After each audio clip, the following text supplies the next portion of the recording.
السلام عليكم ورحمة الله. اليوم راح نشوفوا تطبيق لميكانيك نيوتن على رمية التماس في كرة القدم.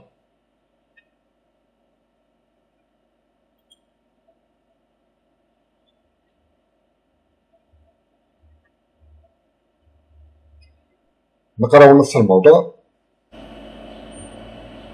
في المقابلة لكرة القدم خرجت الكرة إلى التماس، ولإعادتها إلى الميدان يقوم أحد اللاعبين برميها من خط التماس بكلتا يديه لتمريرها فوق رأسه. لدراسة حركة الكرة نهمل تأثير الهواء لنمزج الكرة بنقطة مادية ونأخذ جي يساوي 10 متر ثانية ناقص 2. في اللحظة t يساوي 0 تغادر الكرة يدي اللاعب في النقطة A. توجد على ارتفاع h0 يساوي 2 متر من سطح الأرض بسرعة ابتدائية v0. يكون شعاعها الزاوية ألفا يساوي 25 درجة مع المستوى الأفقي. انظر الشكل 3. لننظر إلى الشكل 3. اللاعب الذي يرمي الكرة موجود في النقطة O، يعني في خط التماس، ويرمي الكرة من النقطة A، حيث النقطة A توجد على ارتفاع h0 من سطح الأرض، حيث يرمي الكرة بسرعة ابتدائية v0 مائلة بزاوية ألفا مع المستوي الأفقي أو مع المحور OX. نعتبر لاعبا آخر من فريق الخصم طول قامته h1 يساوي 1.80 متر، ويقف على بعد x1 يساوي 12 متر من اللاعب الذي يرمي الكرة. لاعب فريق الخصم موجود على مسافة x1 يساوي 12 متر من اللاعب الذي يرمي الكرة. طول قامة اللاعب الخصم هي 1.80 متر.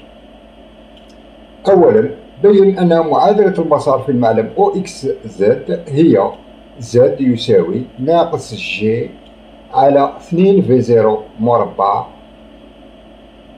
كوسينوس مربع ألفا في X مربع زائد طنجنت ألفا في X زائد H0. أولا إثبات معادلة المسار. إذا الجملة المدروسة هي الكرة. المرجع المناسب لدراسة الحركات الكرة هو المرجع السطحي الأرضي، نعتبره غليليا.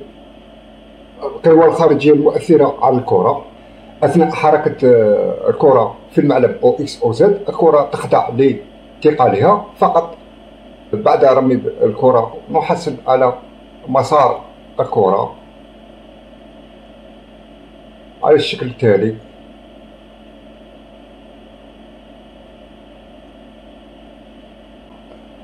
حيث أثناء مسارها ستخضع لقوة واحدة وهي الثقل P. يعني إذا دينا مثلا الموضع هذا، مثلا الكرة توجد في هذا الموضع، تخضع للقوة P شقولي نحو الأسفل، الثقل P. إذا نطبق القانون التالي لنيوتن: مجموع القوى الخارجية تساوي MA كتلة الكرة مضروب في تسارعها. B تساوي MA، بما أن P هي mg،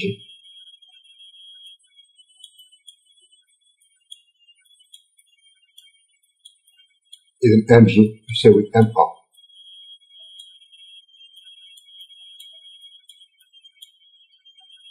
نختزل M من الطرفين، أصبح عندي A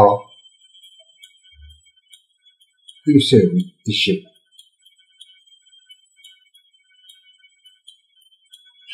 هذه العلاقة نسميها 1.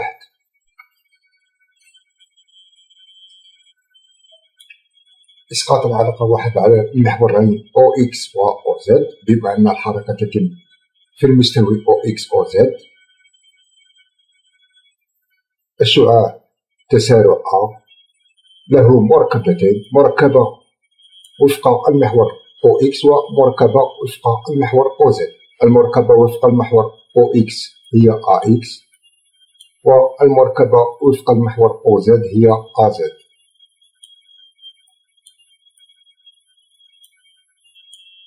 إذا نسقط العلاقة A يساوي G على المحور OX وعلى المحور OZ. شعاع التسارع الجاذبية الأرضية G عنده نفس الاتجاه مع P، يعني شقولي نحو الأسفل.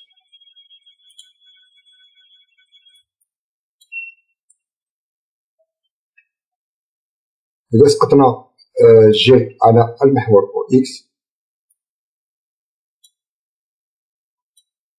نسقط بداية الشعاع على المحور OX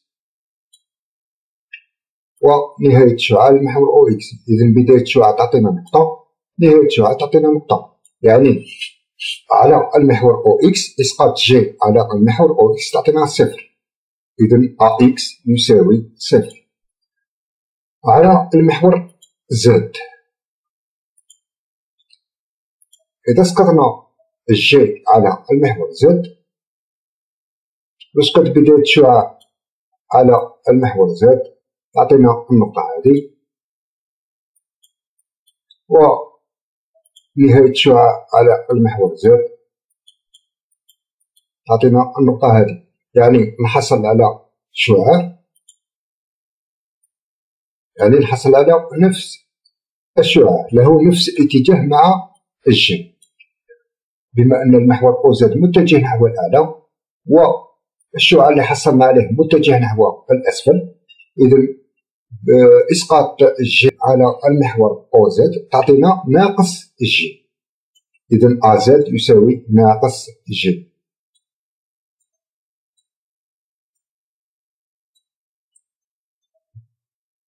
من شعاع التسارع A نمر إلى شعاع السرعة V، حيث التسارع A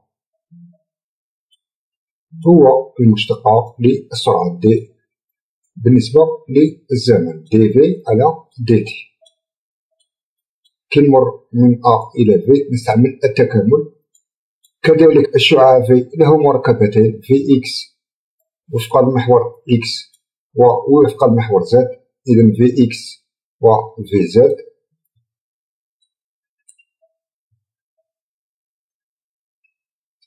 Vx يساوي التكامل لصفر، واش يعطينا؟ يعطينا عدد ثابت نسميها كونستانت واحد. لماذا؟ لأن إلا شفنا في الرياضيات كي تكون عندنا مثلا f بريم ل x يساوي مثلا صفر، الدالة الأصلية f ل x تساوي كونستانت، يعني ثابت. كي ندير الاشتقاق ل f ل x لازمني نحصل على f بريم ل x. إذا كي ندير الاشتقاق f ل x يساوي كونستانت نحصل على f بريم ل x يساوي صفر، ومن هنا نكتب Vx يساوي كونستانت واحد اللي تعين الثابتة واحد. هذه نستعملو الشروط الابتدائية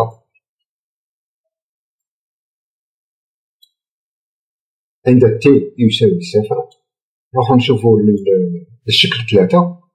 عند t يساوي صفر الكرة موجودة في النقطة A، إذا إحداثية النقطة A هي صفر و h صفر، يعني عند t يساوي صفر x صفر يساوي صفر و z صفر يساوي h صفر، يعني إحداثية النقطة A. الشروط الابتدائية الأولى، إذا عندنا x صفر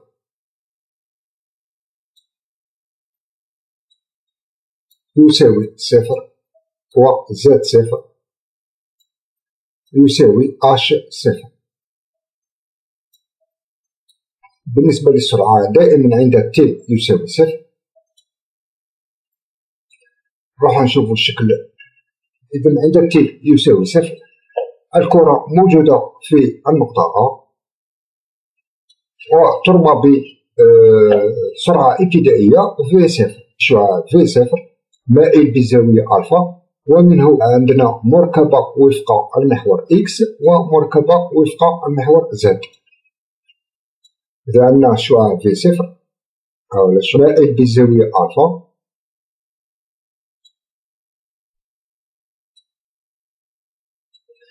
إذا على المحور إكس إذا سقطنا الشعاع في صفر على المحور إكس، هذا المحور إكس، إذا تبع لنا الشعاع في صفر إكس، نسقطو بداية الشعاع على المحور إكس، تبع عندي هذه النقطة، ونسقطو عموديا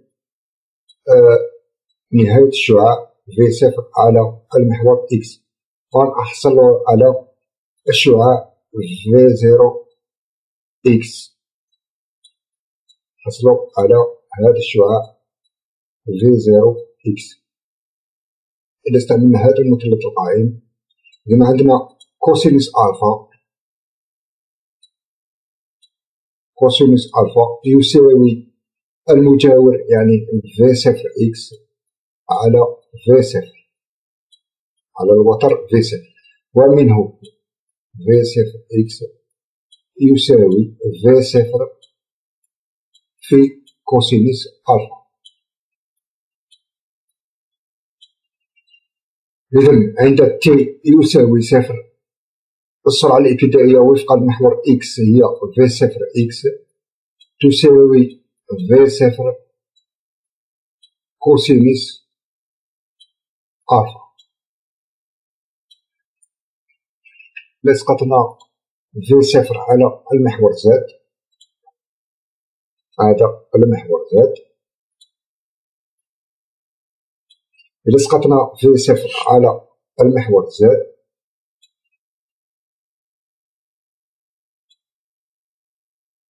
نحصلو على في صفر زد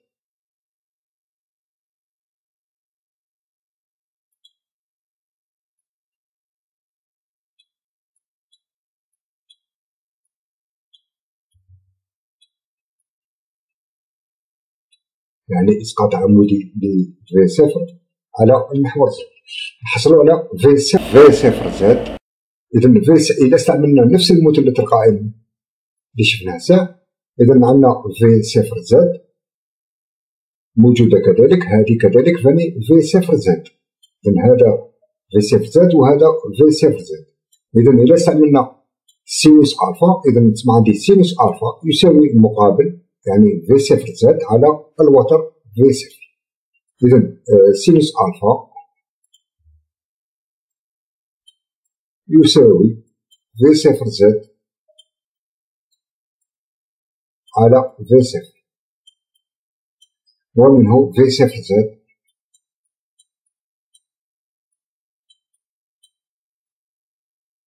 يساوي في صفر في سينوس ألفا.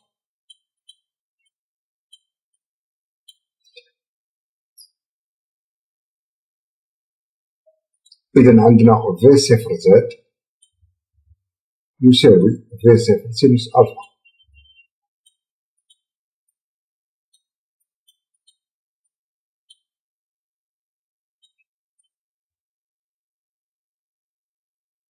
إذا عندنا 4 شروط ابتدائية، عندنا إكس صفر زد صفر و في صفر إكس و في صفر زد. الشروط الابتدائية ستساعدنا لإيجاد الثوابت هذه كونستانت 1 إلى آخره. بالنسبة ل في زد دائما بالتكامل، هنا عندنا أ زد يساوي ناقص جي، بالتكامل في زد يساوي ناقص جي في تي زائد كونستانت 2 زائد الثابتة 2. لماذا؟ لأن كي تكون عندنا مثلا اف بريم لإكس يساوي مثلا ناقص مثلا 2، الدالة الأصلية اف لإكس تساوي ناقص 2 إكس زائد كونستانت. حيث دائما كنشتق اف لإكس دائما نطيح في اف بريم لإكس، يعني كنشتق اف لإكس يساوي ناقص 2 إكس زائد كونستانت. إذا المشتقة لناقص 2 إكس تعطيني ناقص 2، والمشتقة تاع كونستانت تعطينا صفر. إذا تبع عندي في زاد يساوي ناقص جي تي زائد كونستانت 2. دونك نستعملو الشروط الابتدائية لتحديد هذا الكونستانت واحد وهذه الكونستانت 2. نمحي هذه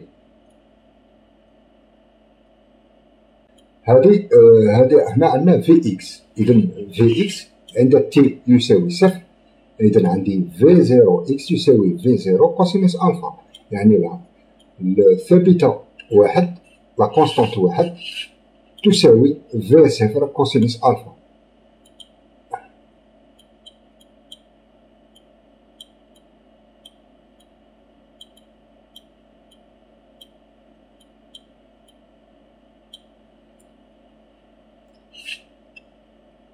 لا كونستانت 2 دائما عند تي يساوي صفر. إلا عوضنا تي بصفر في في زد واش تولي عندي؟ في زد يساوي ناقص جي في صفر تعطينا صفر يساوي كونستانت 2، يعني في صفر لزد يساوي كونستانت 2، في صفر لزد يساوي في زيرو سينوس ألفا، ومنه كونستانت 2 هذه تساوي في زيرو سينوس ألفا. دونك عندي تساوي ناقص جي تي زائد في زيرو سينوس ألفا.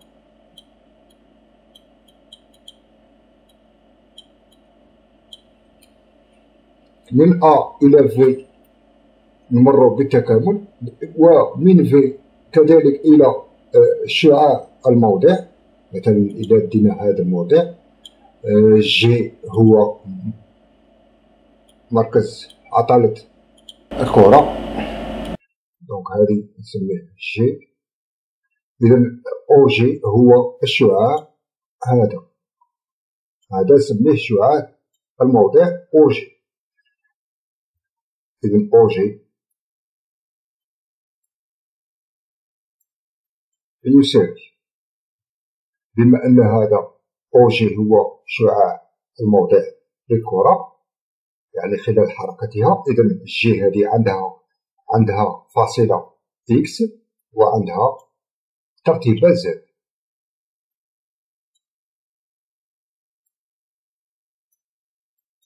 إكس يساوي دائما بالتكامل، يعني من في إلى أو جي دائما بالتكامل. في صرناها في زيرو كوسينوس ألفا، إذا بالتكامل واش تعطينا؟ تعطينا في زيرو كوسينوس ألفا في تي زائد كونستانت 3. إذا اشتقينا إكس بالنسبة للزمن واش تصبح عندي في إكس يساوي في زيرو كوسينوس ألفا. إذا في زيرو كوسينوس ألفا، ولا اشتقينا كونستانت 3 تصبح عندي صفر. في الرياضيات إلا كان عندنا مثلا اف بريم لإكس يساوي ناقص 3 إكس زائد مثلا 4، إذا بالتكامل الدالة الأصلية اف لإكس ماذا تساوي؟ تساوي ناقص 3 إكس مربع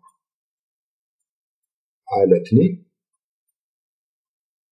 زائد 4 إكس زائد كونستانت، حيث كي نشتق ناقص 3 إكس مربع على 2 واش تولي عندي؟ تولي عندي 2 هذا يهبط للأسفل، تولي عندي ناقص 3 في 2 تولي عندي ناقص، يعني كي نشتق اف بريم دي إكس تولي عندنا ناقص 3 في 2 إكس على 2 زائد 4 زائد 0. يعني نختزل 2 مع 2 تصبح عندي ناقص 3 إكس زائد 4. إذا تصبح عندي ناقص 3 إكس زائد 4. إلا استعملنا باش نسبو زاد، إذا واش تولي عندي ناقص جي تي. واش تولي عندنا الدالة الأصلية تولي عندي ناقص جي تي مربع على 2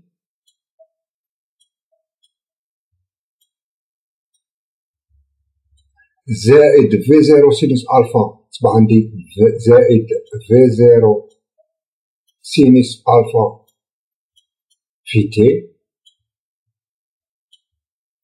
زائد كونستونت 4.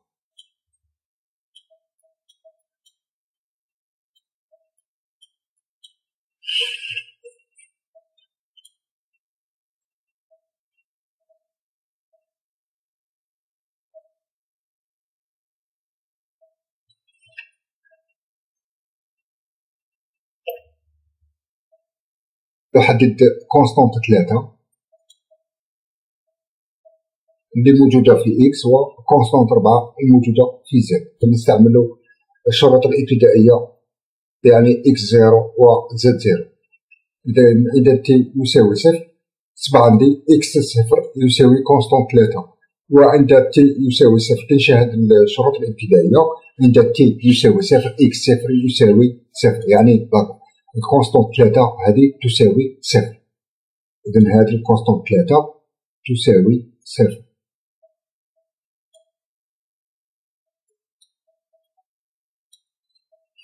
نفس الشيء إذا عوضنا تي بصفر في زاد صفر تصبح عندي زاد صفر يساوي هذه تصبح تعطينا صفر في زيرو سينوس ألفا في تي يعطينا صفر.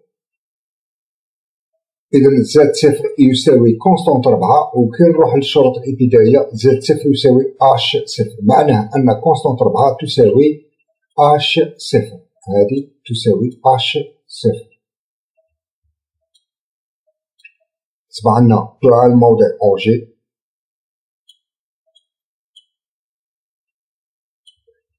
إكس يساوي في صفر كوسينوس ألفا في تي، وزد يساوي ناقص جي تي مربع على 2 زائد في صفر سينوس ألفا في تي وزائد كونستونت 4 هي اش صفر. إذا زائد اش صفر. ونحصلوا على المعادلة الزمنية التالية. إذا عندنا 4 معادلات زمنية، يعني عندنا المعادلة الزمنية اللي تعطيه لنا السرعة في، إذا عندنا في إكس وفي زد، وعندنا المعادلة الزمنية اللي يعطيها لنا الشعاع التموضع أو جي، يعني إكس وزد بدلالة الزمن. إذا شفاو على حاجة، عندنا 4 شروط ابتدائية: إكس صفر زد صفر، في صفر إكس في صفر زد. هذه 4 شروط ابتدائية. عندكم 4 كونستونت، 4 كونستونت: كونستونت 1 كونستونت 2 كونستونت 3 كونستونت 4، وعندكم 4 معادلات زمنية 4 4 4.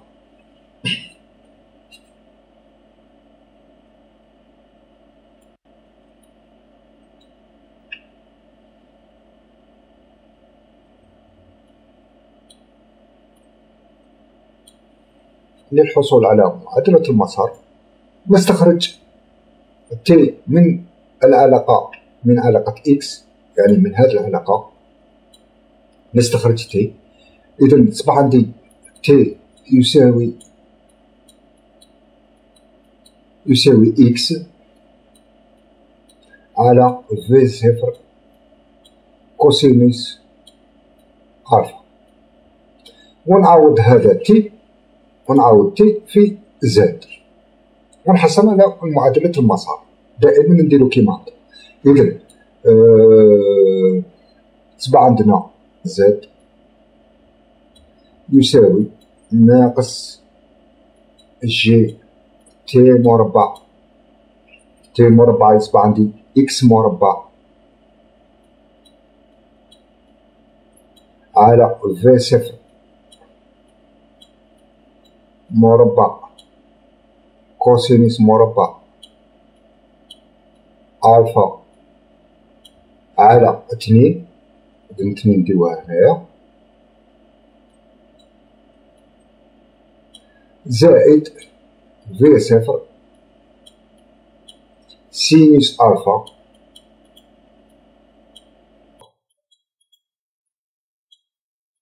في تي هو إكس على في صفر كوسينوس ألفا زائد اش صفر، ومنه نحصل على زد يساوي معادلة المسار تساوي زد يساوي ناقص جي إكس مربع على 2 في زيرو مربع كوسينوس مربع ألفا زائد إكس في صفر مع الفي صفر تختزل، وسينوس ألفا على كوسينوس ألفا تعطينا طونجونت ألفا، إذن زائد إكس في طونجونت ألفا زائد أش صفر زائد إكس طونجونت ألفا على زائد اش صفر، ونحصل على معادلة المسار المطلوب إثباتها. السؤال الثاني، يقفز اللاعب الخصم بمسافة اش فتحة يساوي 70 سنتيمتر نحو الأعلى ولم ينجح في التصدي للكرة، فترتطم هذه الأخيرة بالأرض عند النقطة P فاصلتها XP يساوي 18 متر. استنتج قيمة السرعة الابتدائية في صفر.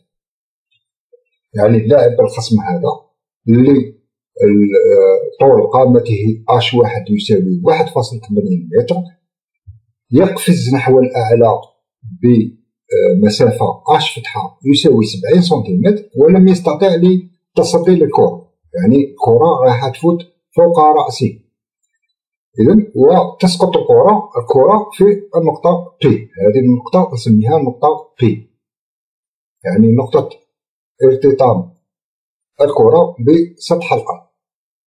إلى شفنا إحداثية النقطة P عندنا XP تساوي 18 متر، فاصلة عند النقطة P فاصلتها XP تساوي 18 متر، دونك عندي XP يساوي 18 متر، بما أن النقطة P موجودة على المحور OX، إذن زد P يساوي صفر.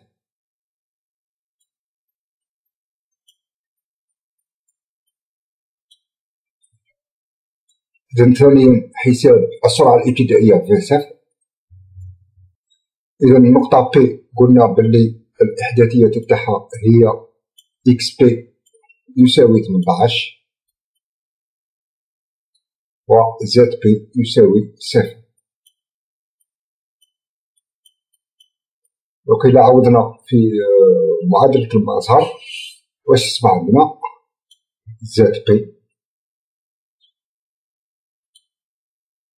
يساوي ناقص جي XP مربع، نعاودو كذلك X XP، دونك تصبح عندي XP مربع على 2 في زيرو مربع كوسينوس مربع ألفا زائد XP في طونجونت ألفا زائد اش صفر.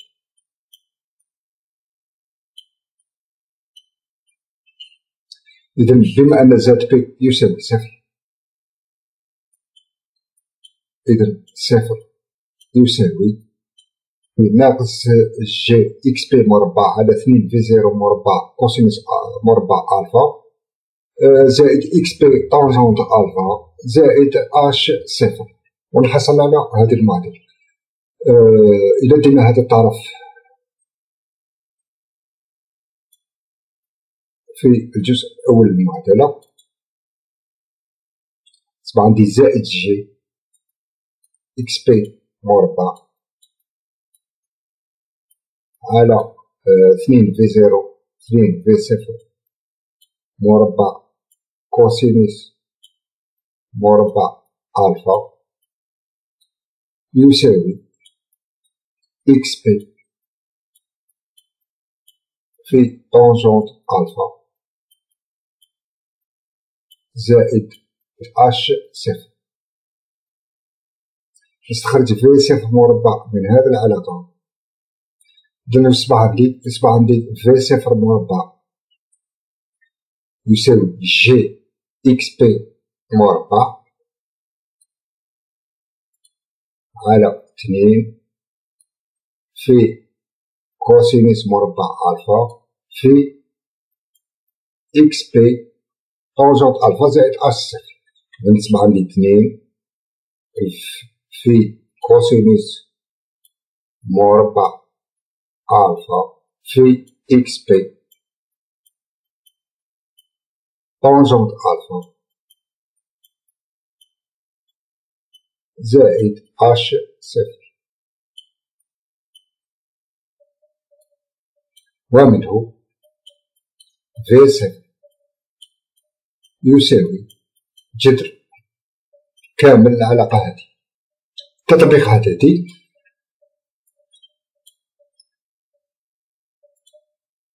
إذن في صفر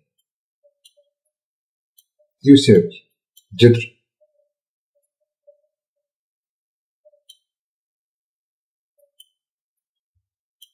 جي ندوها 10 إكس بي قلنا 18 متر، إذا 18 مربع على 2 في كوسينوس مربع ألفا يعني كوسينوس مربع 25 بما أن ألفا هي 25 درجة. إذا كوسينوس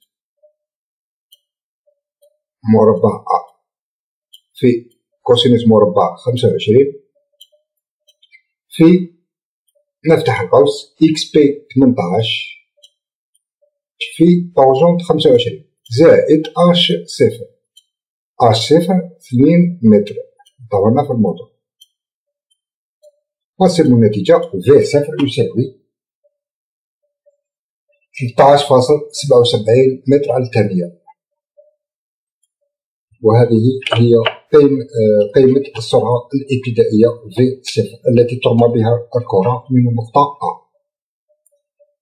سؤال ثالث: على أي ارتفاع H2 من رأس الخصم تمر الكرة؟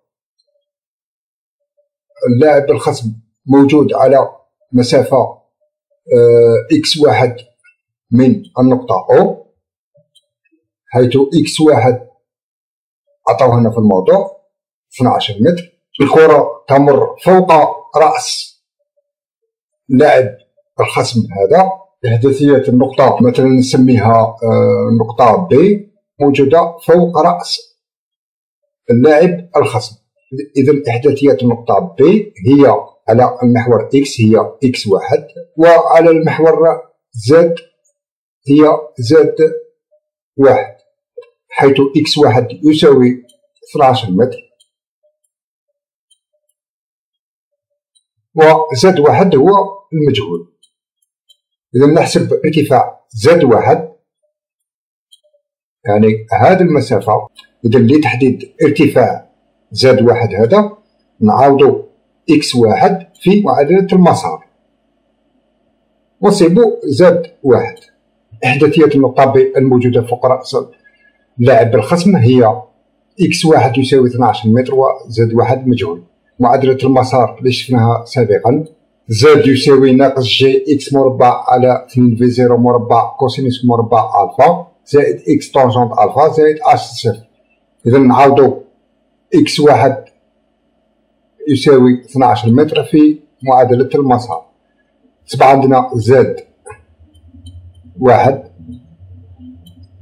يساوي ناقص جي 10 x1 مربع يعني 12 مربع على 2 في 0 مربع 13.77 مربع في كوسينوس مربع 25 زائد 12 في طونجونت 25 زائد اش صفر يعني 2.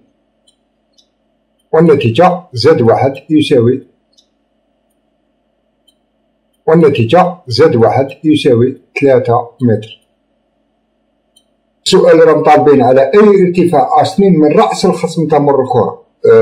طول الخصم هو 1.80 متر، يعني H1 يساوي 1.80 متر، ويقفز بمسافة H فتحة يساوي 70 سنتيمتر. H1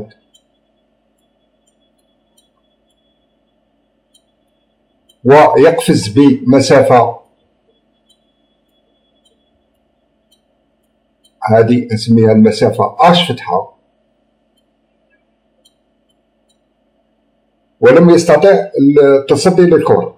يعني ارتفاع H2 اللي راهم طالبينه هو زد واحد ناقص H1 زائد H فتحة، يعني الارتفاع هذا الارتفاع هو اللي راهم طالبينه، هذا H2.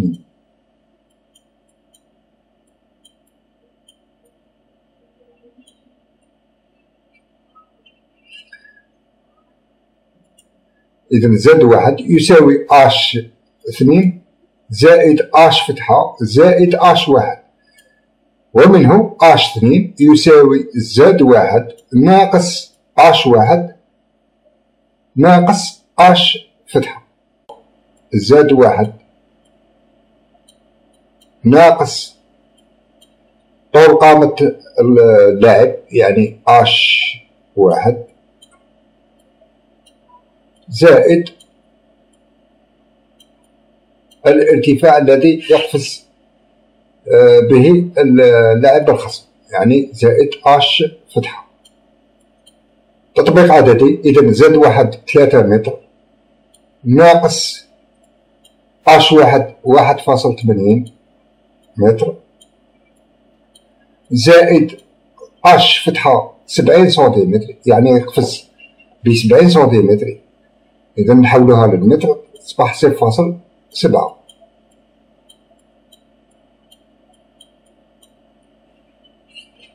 نصب النتيجة 0.5 متر.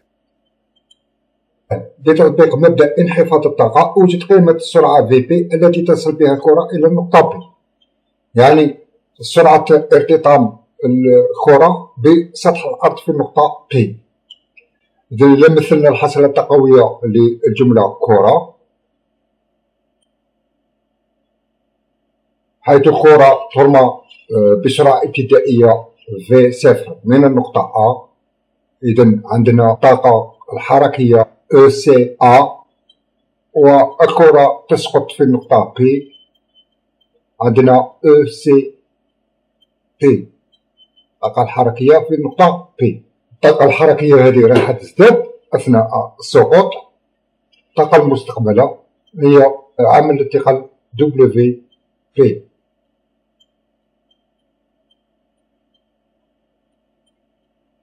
إذا استعملنا مبدأ انخفاض الطاقة، لدينا الطاقة الابتدائية ECA زائد الطاقة المستقبلة WP يساوي الطاقة النهائية ECP.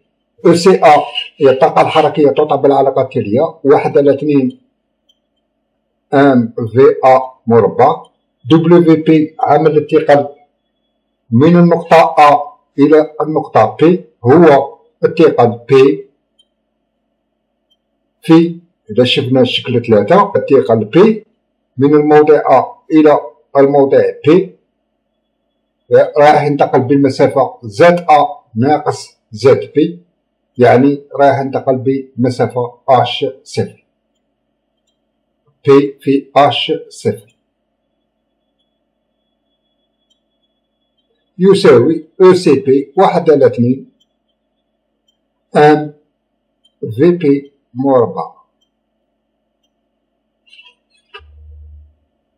إلا وحدنا المقام تصبح عندنا 1/2 MVA مربع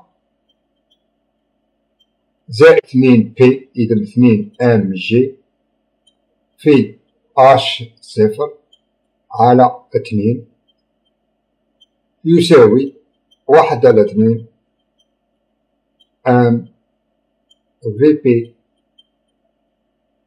مربع. نختزل ام من الطرفين، نختزل كذلك 2. واش يصبح عندنا؟ يصبح عندنا في ا مربع زائد 2 جي اش صفر يساوي في بي مربع، ومنه في بي يساوي جذر في ا مربع زائد 2 جي اش صفر تطبيق عددي يساوي جذر في ا مربع هي في زيرو مربع، يعني 13.77 مربع زائد 2 جي 10 و اش صفر هي 2. نجد في بي يساوي 15.13 متر على الثانية. هذه السرعة التي تصل بها الكرة إلى سطح الأرض في النقطة بي. السؤال الخامس: احسب المدة الزمنية تي بي المستغرقة من طرف الكرة منذ لحظة انطلاقها إلى غاية ارتطامها بالأرض، يعني المدة الزمنية اللازمة لكي تصل الكرة إلى النقطة بي منذ انطلاقها من النقطة أ حتى تصل إلى النقطة بي. ولإيجاد التي بي نستعمل المعادلات الزمنية. دائما كي يطلبوا منكم حساب الزمن ارجعوا للمعادلات الزمنية. المعادلات الزمنية اللي صمناهم سابقا، صمنا 4 معادلات زمنية: المعادلة الزمنية تاع السرعة في اكس و في زد، وصمنا معادلة زمنية للشعاع الموضع او جي يعني اكس و زد. باش تحسبوا الزمن شوفوا المعطيات اللي عطاوهم لكم في التمرين. لاحظوا معايا النقطة بي هذه عطاونا اكس بي يساوي 18 متر. واش قالوا لنا؟ عند النقطة بي فاصلتها اكس بي يساوي 18 متر. إذا بما أن عطاونا في الموضوع اكس بي إذا نستعملوا المعادلة الزمنية هذه لإيجاد تي بي. المعادلة الزمنية اكس هي في زيرو كوسينوس ألفا في تي. في النقطة بي تولي عندنا اكس بي تساوي في زيرو كوسينوس ألفا في تي بي، في الزمن تي بي، ومنه تي بي يساوي اكس بي على في زيرو كوسينوس ألفا يساوي اكس بي 18 متر على 13.77 في كوسينوس 25 درجة.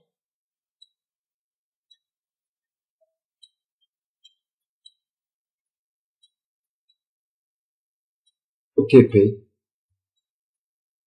يساوي 1.44 ثانية. أعزائي الطلبة، أتمنى أنكم استفدتم من هذا التمرين. إلى أن نلتقي في تمرين آخر إن شاء الله. دمتم في رعاية الله.